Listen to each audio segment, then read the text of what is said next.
Ay nako, malapit na po ang Semana Santa at napapanahon na mapag-usapan yung mga sinasabing hudas. Dahil sa meron pong nagkanulo at lumilitaw na di umano'y naghudas. Dito po kay dating Pangulong Duterte kung kaya't naging mabilis ang pagkaka-aresto dito ng PNP at mabilis din na naipatapon diyan po sa ICC sa The Hague, Netherlands. At base po ito sa preliminary findings ng komite ni Senator Amy Marcos, yung Senate Committee on Foreign Relations, ay sinasabi po niya na ito pong si National Security Advisor Eduardo Año ay talagang sinubaybayan na raw po ang kampo ni dating Pangulong Duterte at bago siya maaresto. So talagang sinundan kung ano man at di ba, minatyagan. Yun ang tawag ko doon. At para malaman ko ano yung bawat kilos at galaw nito pong si dating Pangulong Duterte. Yan po ay ayon dito po kay sa findings ng komite ni Senator Amy Marcos. So yun daw po, ito pong si Secretary Año ay siya po ang nagmanman. At sa katunayan na bago pa ho, no, yung kasi 'di ba nung maaresto ito pong si dating Pangulong Duterte nung March 11, nung March 10, di po ba ay nagpakalat na po ng pulis diyan po sa Davao, 'di ba? Kung niyo pong matatandaan sa airport sa Davao at para abangan daw no kung sakaling bumalik sa Davao ito pong si dating Pangulong Duterte. So may mga nagsabi rin na parang binlap lang at talagang nilagyan ng ng pulis sa Davao para ang gagawin ng grupo ni dating Pangulong Duterte ay sa Manila o sa NAIA sila lumapag. Yun ang binabanggit.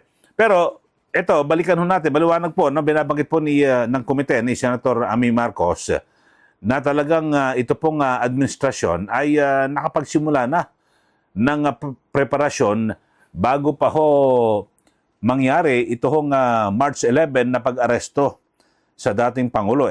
Siyempre, lahat sinubaybayan kung anong kilos o pupunta na Hong Kong. So, sinubaybayan daw pala ni Secretary Año.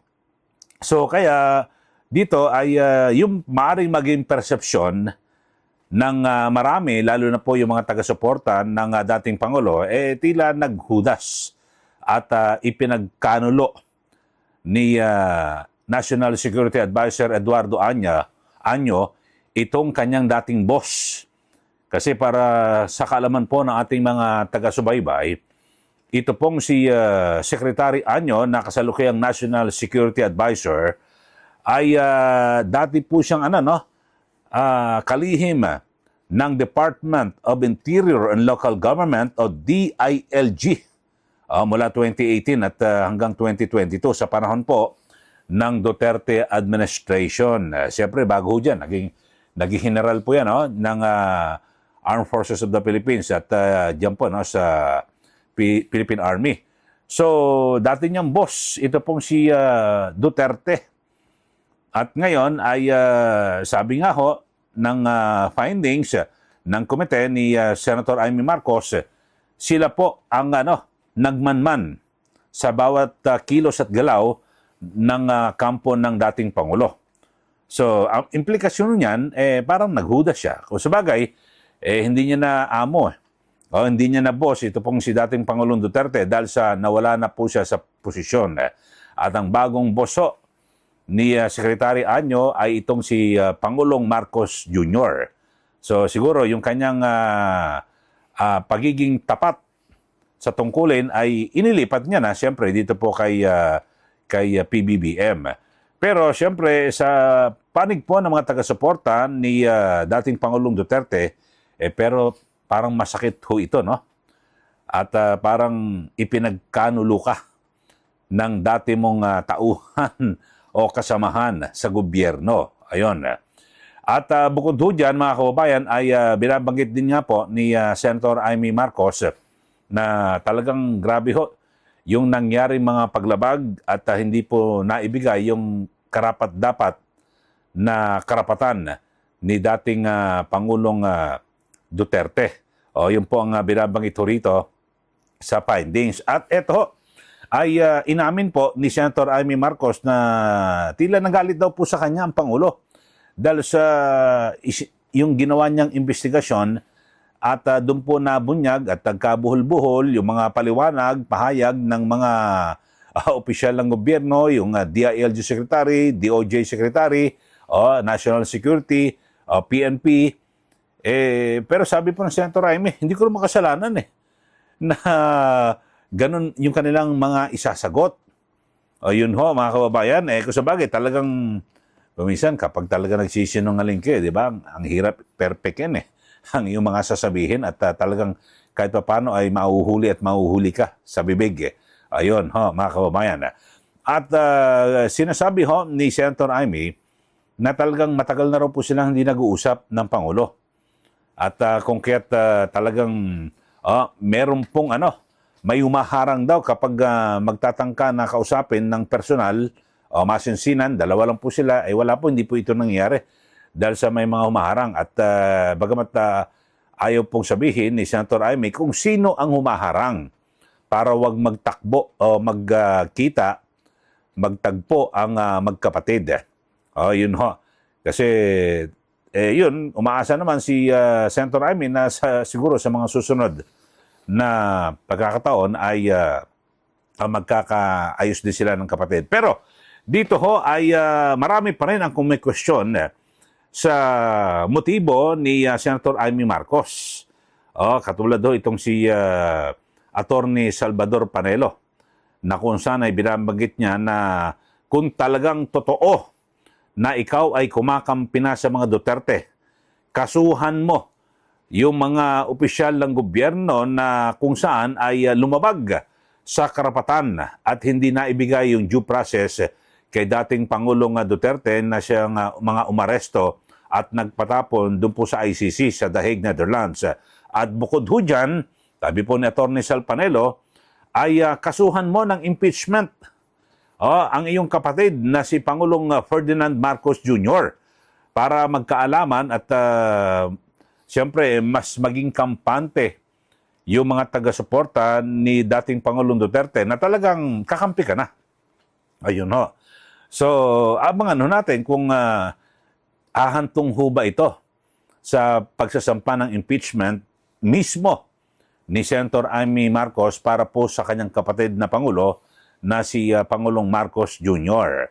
So, yun po ang binabanggit paghamon ni Atty. Sal Panelo na isa rin po sa malapit na taga-suporta, kaalyado ni Pangulong Duterte dahil sa yan po ay dating Chief Presidential Legal Counsel at dating spokesman ng Duterte administration. So, yun po ang kanilang hamon dito po kay Senator Amy Marcos. So, abangan ho natin kung magsasampa ho ba ng kaso ito pong si Senator Amy Marcos laban po sa mga opisyal ng gobyerno na siya pong nag-implement ng arrest order o pag-aresto dito po kay dating Pangulong Duterte at agad na madaling ipinatapon sa ICC. Ganyan din po yung impeachment laban po kay Pangulong Marcos Jr. na siyang kapatid ni Senator Amy Marcos. So ang dami ho ng mga kaganapan dito po sa ating bansa, bagamat sa ngayon ay sa panig po ng Malacanang ay wala pang maiibigay na kumpirmasyon kung talagang totoong may hidwaan ang magkapatid, ang senador at ang presidente. Pero sa ngayon, malinaw na malinaw mga kababayan, na talagang naghiwalay na ng landas dahil sa ito pong si Senator Amy Marcos ay kumalas na po sa alyansa na siyang binuo ni Pangulong Marcos Jr. yung senatorial ticket, yung mga kandidatong senador sa ilalim po ng administrasyon. At mananatili na raw bilang isang independent candidate ito pong si Senator Amy Marcos. So, bagamat may mga usap-usapan na baka siya po ay ampunin ng oposisyon, partikular po yung PDP Laban na siyang partido ni dating Pangulong Rodrigo Duterte. So, abangan ho natin kung yung mga susunod na hakbang kaganapan na may kinalaman pa rin dito sa isyong mga paglabag sa karapatang pantao at kung sino ang naghudas di umano. Yung parang lumilitaw ho, ha?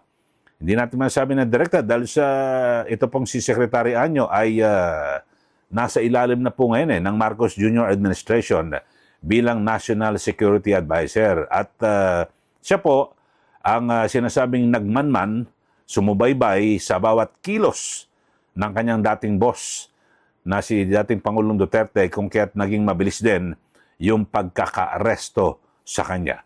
Okay, maraming salamat po mga kababayan. Uy, sa mga hindi pa ho nakakapag-subscribe, subscribe na po kayo para lagi kayong updated dito po sa ating mga vlog, dito sa ating YouTube channel.